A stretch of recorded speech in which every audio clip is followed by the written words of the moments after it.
మారొచ్చుగాక. కానీ ప్రజలు కేసీఆర్ నమ్ముతా ఉన్నారు. కాబట్టి ఖచ్చితంగా ఇక్కడ టీఆర్ఎస్ పార్టీని ఇంతకు ముందు కన్నా ఇంకా పటిష్టం చేస్తాం. రానున్న రోజుల్లో టీఆర్ఎస్ జెండాను మళ్ళొకసారి ప్రజల ఆశీర్వాదంతో జగిత్యాల్లో ఎగరేస్తామని చెప్తాం.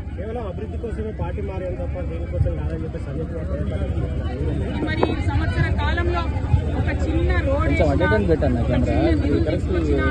కొండగట్టు పనులు కావచ్చు, జగిత్యాల పనులు కావచ్చు, మొత్తం జిల్లాలో జరగాల్సినటువంటి కూడా కుంటుపడ్డ విషయం ఇక్కడ సంజయ్ గారు మనందరికి కూడా ఎక్స్ప్లెయిన్ చేయాలి. ఈ సంవత్సర కాలంలో ఒక చిన్న పని కూడా రాలేదు, కనీసం ఒక చెరువు పుడకతో కూడా తీయలేదు. కాబట్టి ఏం అభివృద్ధి తీసుకొచ్చింది ప్రజలకు చెప్పుకోవాల్సి ఉంటుంది. Thank you. జై తెలంగాణ. జై తెలంగాణ.